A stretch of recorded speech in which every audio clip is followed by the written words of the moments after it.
अब आइए आप हमारे प्रधानमंत्री की बात। अगर धान में किसान को कीमत मिले तो प्रधानमंत्री को उनको उसमें रेवड़ी दिखती है। छत्तीसगढ़ के जो बॉक्साइट, आयरन ओर, कोयला, देवभोग की हीरा खदान, तमाम संपदाएं अगर आप अपने दोस्त को देना चाहते हैं तो आपकी पार्टी को कोई वोट दे। हम क्यों आपके दोस्त के लिए यहां सरकार में आपको लाए। तेंदुपत्ता की अच्छी कीमत मिले तो प्रधानमंत्री को उसमें भी रेवड़ी दिखती। अदानी को दोगे तो वो किसको राहत दे रहे हो आप? क्या अदानी को राहत की आवश्यकता है? नंदराज पर्वत बीजेपी फिर से अडानी को सौंपने के लिए आदिवासियों की आस्था के केंद्र जिसको हम मानते हैं उस पर्वत की खुदाई करना चाहते हैं आयरन ओर के लिए। तो एक दोस्त के लिए अगर आप यहां सरकार बदलेंगे तो साहब वो तो लोगों को मंजूर नहीं। नियत आपके सामने मैंने रख दी, उनकी प्राथमिकताएं, उनकी प्राथमिकता सिर्फ ये फोटो जो है ये है। जब आदमी की प्राथमिकता अडानी हो तो वो धान खरीद और ये सब छोटी छोटी बातें उनके लिए तो बहुत छोटी बात है।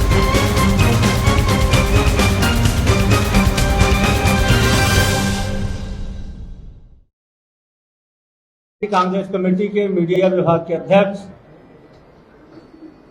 देश के आम आदमी की आवाज श्री पवन खेड़ा जी हम सबके बीच में आए हैं। आप सबको संबोधित करेंगे। काफी लंबे समय से आप सब इंतजार कर रहे थे। मैं आप सबका यहाँ हार्दिक स्वागत करता हूँ। माननीय पवन खेड़ा जी का हार्दिक स्वागत करता हूँ। हमारे बीच में कांग्रेस के कम्युनिकेशन विभाग के संयोजक आदरणीय विनोद वर्मा जी, आदरणीय राजेंद्र तिवारी जी भी उपस्थित हैं। मैं उनका भी स्वागत करता हूं।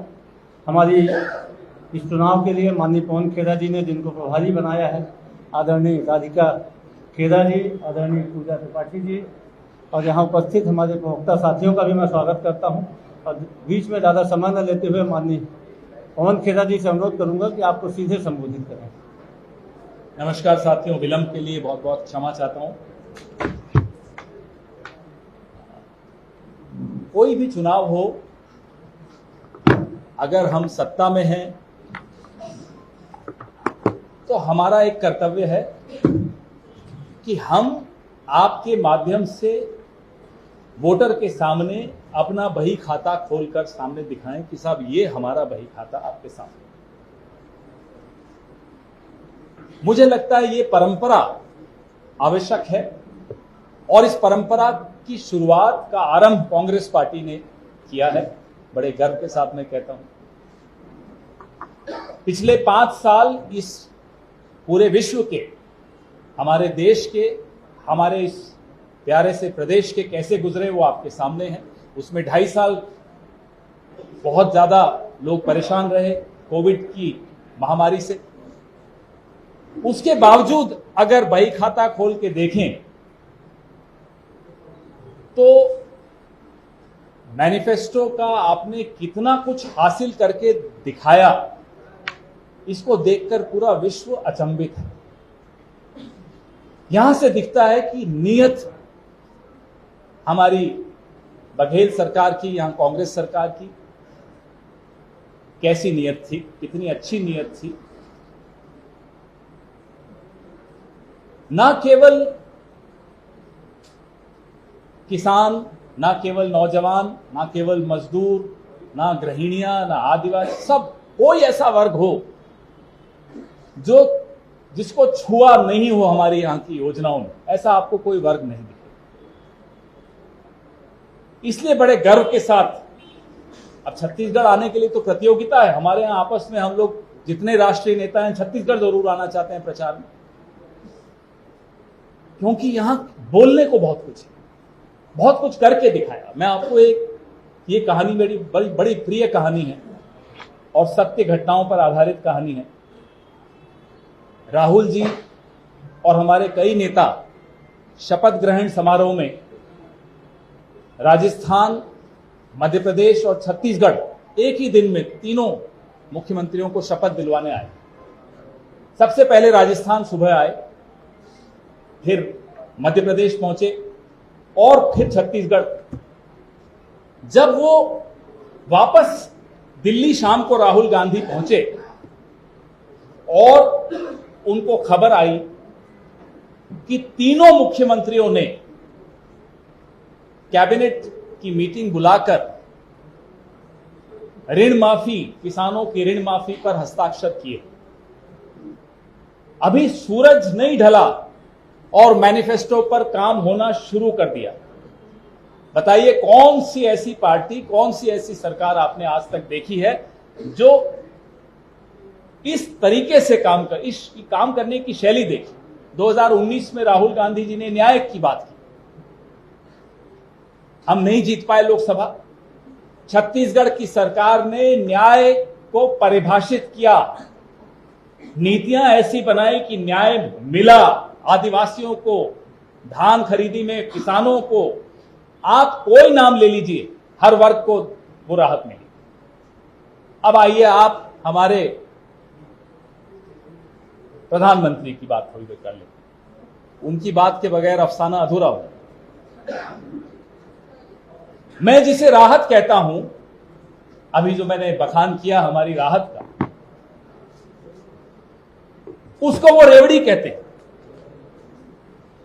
अगर धान में किसान को कीमत मिले तो प्रधानमंत्री को उनको उसमें रेवड़ी दिखती है साहब, उन्हें आपत्ति है इस बात से। तेंदुपत्ता की अच्छी कीमत मिले तो प्रधानमंत्री को उसमें भी रेवड़ी दिखती है। आप मुझे बताइए वो रेवड़ी है या राहत है? कांग्रेस तो उसे राहत मानती है। अदानी को दोगे तो वो किसको राहत दे रहे हो आप? क्या अदानी को राहत की आवश्यकता है? राहत की आवश्यकता तो मजदूर, किसान, आदिवासी, मध्यम वर्ग के श्रेणी के लोग, हम सबको राहत की आवश्यकता है। लेकिन प्रधानमंत्री को हम सबको जो मिलता है वो रेवड़ी दिखती है और अदानी को जो मिलती है वो राहत दिखती है। तो अब आपके सामने हर बार जो भी यहां प्रेस वार्ता करता है वो बही खाता ही बघेल साहब की सरकार का आपके सामने रखता है। मुझे लगता है कि एक एक वोटर को रट गया होगा अब तक तो कि क्या क्या काम हुआ है इस सरकार द्वारा। अगर ऐसी सरकार, ऐसी पार्टी हो जिसको, ये एक मुझे बड़ा अच्छा लगा, मैंने इसलिए अनुमति ली इनसे, विनोद जी से भी और शुक्ला जी से भी और राधिका जी से, कि मैं ये आज आपके सामने दिखाना चाहता हूं कि बटन कमल पर दबेगा तो वीवीपैट से अदानी निकलेगा। ये देखिए बड़ा खूबसूरत है। आपके पास है तो एक एक सब उठा के रखें तो अच्छा लगेगा। पहले ये रिलीज करते हैं।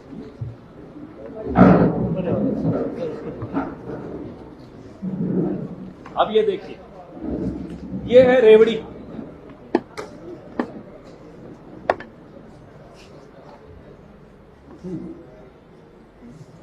देखिए एक सब उठा,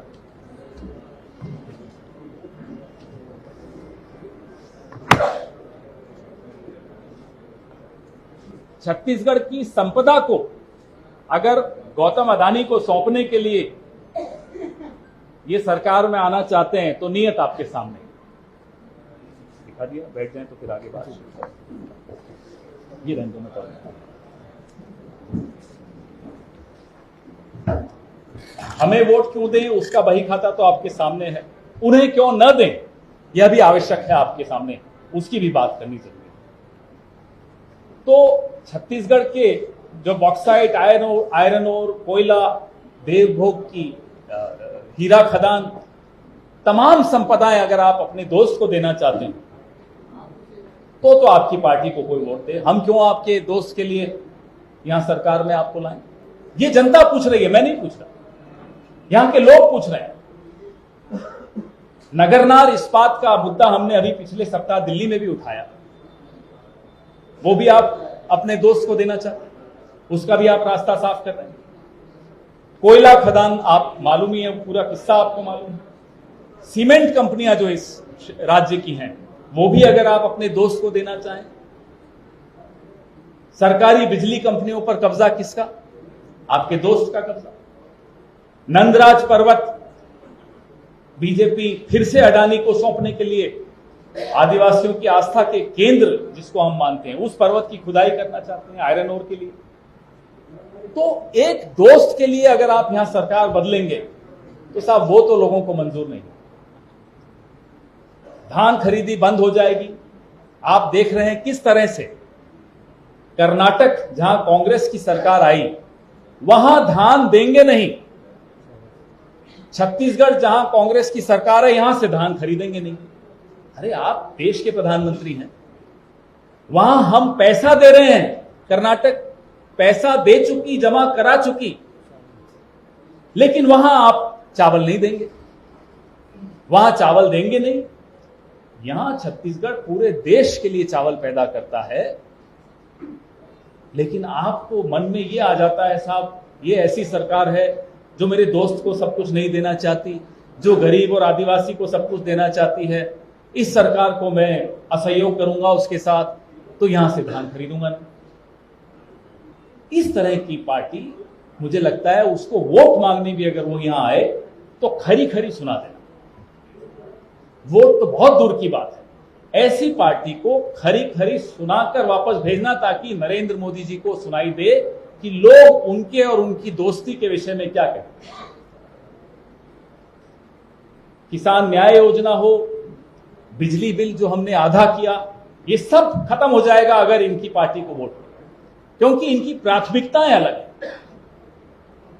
ये सिर्फ दोस्ती निभाते हैं, ये राजधर्म नहीं निभाते। हम राजधर्म निभाते हैं, कोई दोस्ती यारी नहीं है। बेरोजगारी हो, हिंदू पत्ता की कीमतें हो, गोठान बंद करने की जो बात है, ये तमाम बातें आपको, अगर पार्टी बदल जाती है, अगर कमल को का बटन दबता है, तो ये सारे मुद्दे फिर से आ जाएंगे। इन मुद्दों को फिर लड़ते रहे हम, कई कई साल निकल जाएंगे, लेकिन फिर न्याय नहीं मिल पाएगा, जो न्याय हर वर्ग को यहां छत्तीसगढ़ में कांग्रेस शासन ने दिया है। आपके सवाल छत्तीसगढ़ के संबंधित सवाल हो तो ज्यादा उचित रहेगा। मेरा सवाल है आपने एक एक करके हम मिश्रा जी बोलिए। आपने बात कही कि जो भी सत्ताधारी पार्टी रहती है उसको अपना लेखा जोखा देना चाहिए। तो कांग्रेस का जो आपने लेखा जोखा दिया है और जो आरोप लगाए, उसमें भारतीय जनता पार्टी ने चुनौती भी दी है कांग्रेस को, एक भी इंफ्रास्ट्रक्चर का काम अगर सिर्फ राजधानी की बात करें तो नहीं हुआ, उसको क्या कहेंगे? 15 साल जो सत्ता में रहे हों, ऐसा मौका जिसको जनता ने दिया हो, 15 साल मतलब 3 टर्म्स जिसको जनता ने दिए हो, उन्होंने छत्तीसगढ़ को का एक, मुझे लगता है एक स्वर्णिम काल गंवा दिया। वो हमसे सवाल पूछ रहे हैं। ऐसी स्थिति जहां 2.5 साल कोविड में गुजरे हो, जहां हर वर्ग को राहत पहुंचाना आवश्यक हो, इमरजेंसी एक तरह से राहत देनी हो, ऐसे में अगर ये हमसे सवाल पूछते हैं तो बड़ा अटपटा सा लगता है। साहब आपके वक्त तो 15 साल ऐसा बहुत अच्छा मौका मिला था आपको। 40% गरीबी थी, 40 लाख गरीबी से ऊपर आ गए। आज जो सामाजिक ढांचा बदला है, सामाजिक परिवर्तन जो हुआ है, जो बीपीएल की आप आंकड़े देखें, जो गरीबी रेखा के नीचे थे छत्तीसगढ़ के, वो कैसे ऊपर उठाए जा रहे हैं। हर चीज वही 40%, 40 लाख सर माफ कीजिएगा, 40 लाख लोगों को गरीबी रेखा से ऊपर उठाना क्या छोटी अचीवमेंट। ये चाहते हैं कि सबसे बड़ा स्टैच्यू बना दिया साहब तो वो विकास हो गया, बुलेट ट्रेन आ गई, विकास हो गया। लेकिन लोगों की स्थिति क्या है, उनकी आजीविका की क्या स्थिति है, उनका इलाज 25 लाख का मुफ्त कौन सी सरकार देती है, मुझे बताइए। तो काम क्या होता है जो सिर्फ बड़ी बड़ी आप मूर्तियां दिखा दें, कहते साहब देखो हमने ये काम कर दिया, ये वो काम नहीं होता। काम वो होता है जहां मैं अपने बच्चे का इलाज, अपने बुजुर्गों का इलाज, अपने बच्चे की नौकरी वो सुचारू रूप से दे पा रहा हूं या नहीं दे पा रहा। तो ये परिभाषाएं हैं, हम तो चुनौती देते हैं, उनका कोई नेता आ जाए और जहां बोले वहां आ जाए, वहां डिबेट कर लेते हैं साहब। उनके 15 साल बनाम हमारे 5 साल, हमारे 5 साल में हमने वो कर दिखाया जो इनके 15 साल में उसका 50% भी वो लोग नहीं कर पाए। सर आपने सामाजिक न्याय की बात की है। छत्तीसगढ़ में 2013 के चुनाव में शराबबंदी का वादा प्रदेश में सर बहुत बड़ी आबादी ग्रामीण क्षेत्र में, वहां से आता है सर। शराबबंदी नहीं होने से आप रात के लगातार बढ़े हैं और लोग जब हम ग्राउंड रिपोर्टिंग करते जाते हैं शराबबंदी को लेकर सवाल बिल्कुल डिप्टी सीएम भी लगातार वो आजादी का अधूरा है। क्या लगता है सर शराबबंदी? देखिए वो एक लक्ष्य है और उस लक्ष्य को हासिल करने के लिए एक प्रक्रिया है, कुछ कदम उठाने पड़ते हैं, जो कदम उठाए गए हैं। 100 दुकानें यहां शराब की पिछले 5 साल में बंद की गई। शुरुआत होती है। हम नरेंद्र मोदी जी की तरह नहीं हैं और हमें खुशी है कि हम उनकी तरह नहीं हैं। ये एक दिन 8 बजे उठ के आए, 5वीं बार दिन में कपड़े बदले, मेकअप वेकअप किया और बोले नोट बंद। वो तो हम नहीं कर सकते। हम तो प्रक्रिया के हिसाब से करेंगे ताकि समाज में इस तरह से अव्यवस्था भी ना हो जाए। अचानक आके कुछ बंद कर देना, अचानक आके कुछ शुरू कर देना। ऐसा आप 2000 का नोट 7 साल नहीं चला पाए, बताइए। तो हमसे बोलते हैं 75 साल में क्या किया। अब सुनिए, प्रक्रिया शुरू हो चुकी है। लक्ष्य है पूर्ण शराबबंदी का।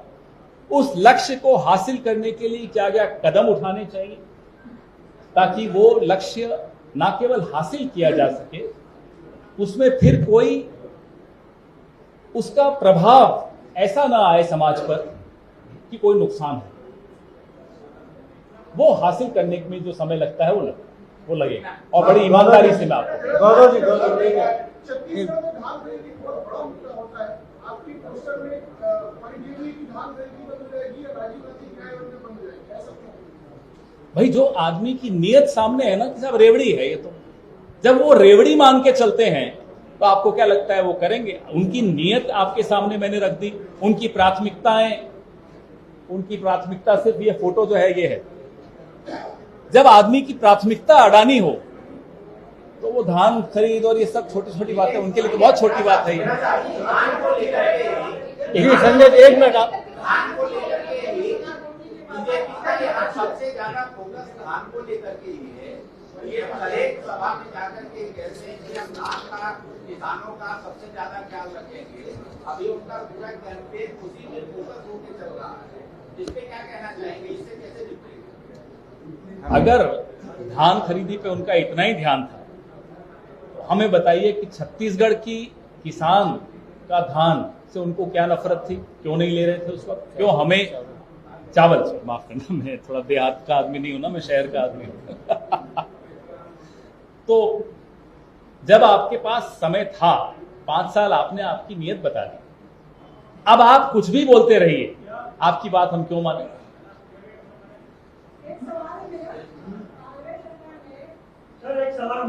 एक सेकंड, महिला पहला एक सवाल। सीता जी खड़े होकर बोलिए आप। जी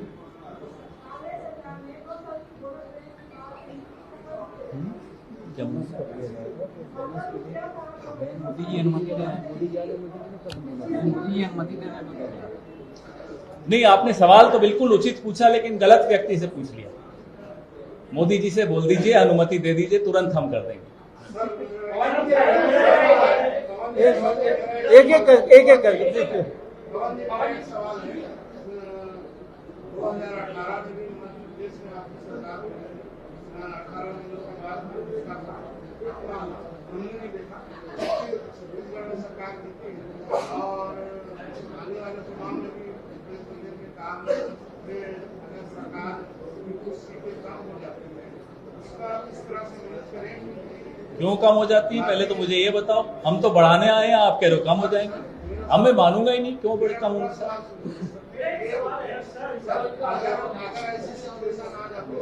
ऐसी स्थिति नहीं आने वाली। अब की बार 75 पार। अब बताओ ऐसी स्थिति क्यों आएगी? सत्या जी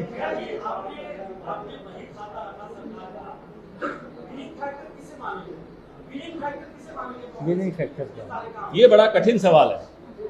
इतने काम हुए, अब मैं कैसे कहूं कि इस काम की वजह से जीतेंगे?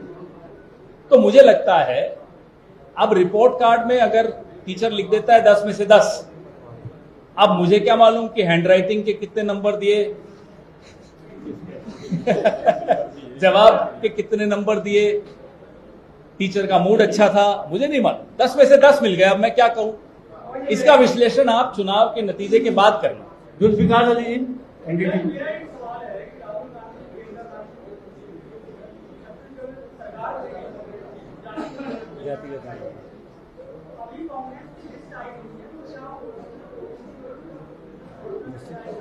अरे आप लिस्ट आने से पहले ही सवाल पूछ रहे हैं, बिल्कुल रहेगा। मुख्यमंत्री कौन है? कितने मुख्यमंत्री हैं कांग्रेस के? उसमें से कितने ओबीसी हैं? इसके बाद भी आप हमसे सवाल पूछते हैं। आप निश्चिंत रहिए, खेड़ा जी, एक सवाल ये है कि आपने कर्नाटक में भ्रष्टाचार के मुद्दे पर चुनाव लड़ा और जीते। छत्तीसगढ़ में आज मात्र भ्रष्टाचार के आरोप आपके लगा रही है, कैसे इसको?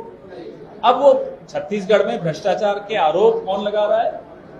भारतीय जनता नहीं, आप गलत बोल रहे हैं। भारतीय जनता पार्टी के जो गठबंधन का हिस्सा है वो लगा रहे हैं, एनफोर्समेंट डायरेक्टर। अब उनके गठबंधन के लोग आपस में जो भी तय कर लेते हैं तो हम मान थोड़े लेंगे। बताइए ना, ईडी क्यों नहीं जाती मध्य प्रदेश में? आप पूछिए ना कभी, क्यों नहीं जाती ईडी गुजरात में? एक सेकंड अभी रुक जाइए। बताइए क्यों नहीं जाती उत्तराखंड में? रोज खुलासे करती हैं राधिका जी, क्यों नहीं जाती ईडी उत्तराखंड में? हम टिकट करके दे दें, बस की, प्लेन की, ट्रेन की, स्पेशल फ्लाइट दे देते हैं, चलिए जाइए, क्यों नहीं जाती है? हमने तो सुना है कि अगले 5 साल के लिए भी ईडी के कुछ अफसर यहाँ परमानेंट मकान बनाना चाहते हैं, क्योंकि भी बार बार भेज देती है वहां की सरकार। लेकिन मैं ये कहना चाह रहा था, ये सूचना जारी किया आपने, इनको वोट देंगे तो अडानी की सरकार बनेगी, अडानी के हाथ में जाएगा। आपकी सरकार बनेगी तो क्या अडानी को बैन करेंगे? आप हमारी सरकार ने जो किया है वो लेखा जोखा आपके सामने है। हम किसान, आदिवासी, दलित, शोषित, मध्यम वर्ग, छोटे व्यापार, छोटे उद्योग, इन सबका स्थान रखते हैं अपने दिल में और अपनी राज्य में। सबका स्थान है, इसका मतलब ये नहीं किसी भी उन्हीं का स्थान है, ये थोड़े होगा। सवाल कर लिया आपने, न्याय संगत बात होती है। वैभव जी। सर, चुनाव आयोग ने बड़ा एक्शन लिया और 2 जिलों के कलेक्टर के एसपी को हटा दिया है। बीजेपी के बड़ी कहाँ? संख्या में यहाँ की शिकायत की। इस कार्रवाई को कैसे देखते हैं कांग्रेस पार्टी?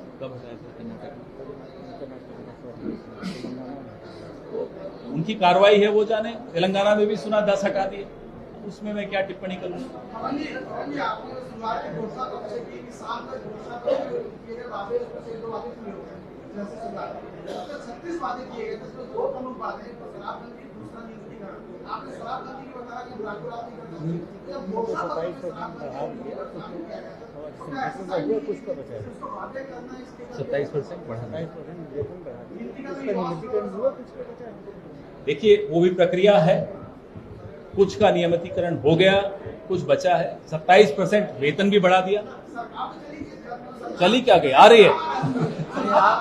जनता फिर से आपको जाती हुई क्यों दिख रही है? हमें तो आती हुई दिख रही है। जी दिलीप जी।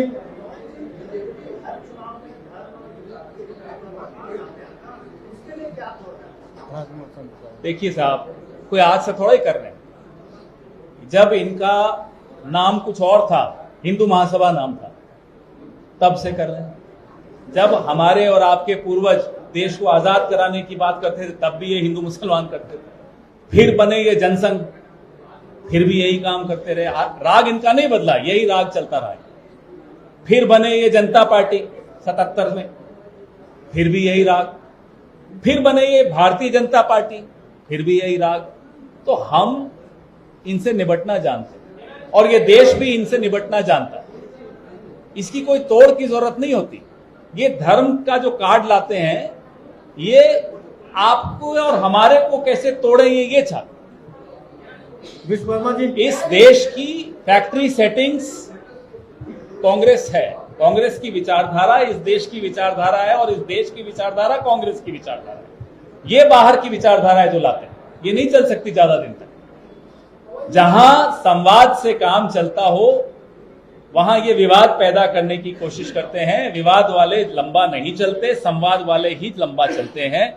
इसका एक उदाहरण है भारतीय सिविलाइजेशन। हमारी जो ये संवाद की सिविलाइजेशन, इसलिए इतना लंबा चल गई। विवाद की सिविलाइजेशन की हालत देख रहे हो आप बाहर। दीपक जी। एक एक करके मैं आपसे भी सुन लूंगा।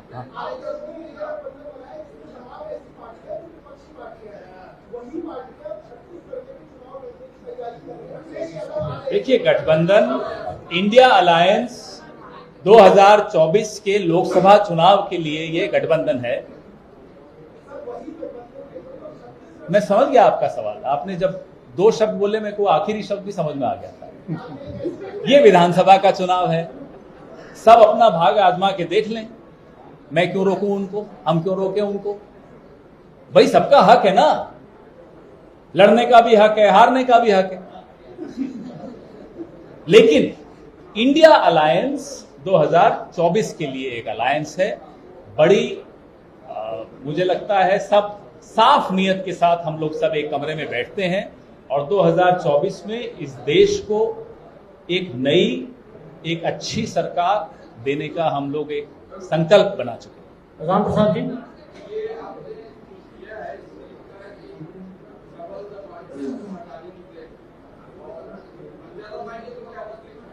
पंजा दबाएंगे तो राहत निकलेगी, हर वर्ग के लिए राहत निकलेगी।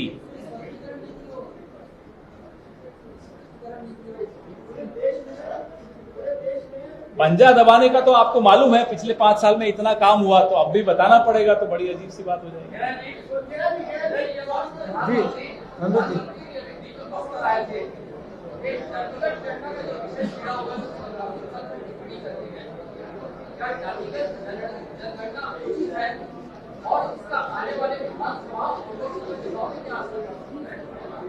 नहीं, उनको क्या आपत्ति है, जरा हम उनसे जानना चाहते हैं। जातिगत जनगणना से उनको आपत्ति क्या है, पहले ये बताइए। अगर हमें मालूम ही नहीं होगा कि कौन से वर्ग के कितने लोग हैं, तो नीति निर्धारण कैसे होगा?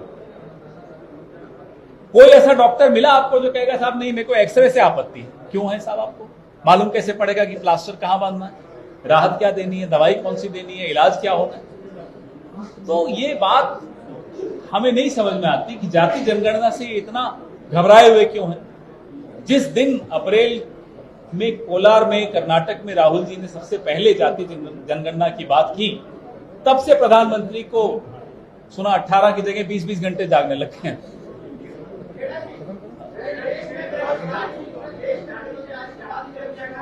आवाज नहीं आ रही साहब, सब बोल रहे हैं।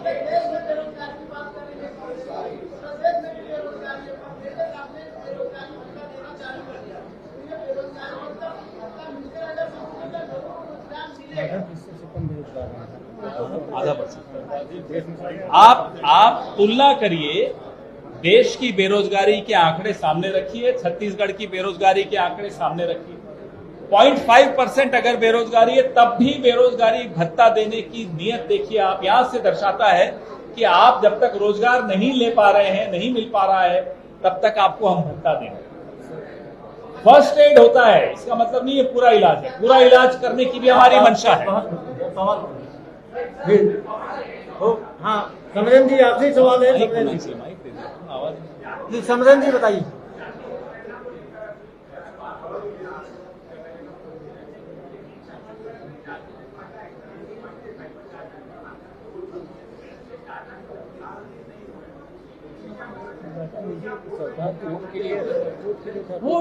वो जो डेटा था जिसकी आप बात कर रहे हैं, वो नीति निर्धारण करने वालों के लिए था।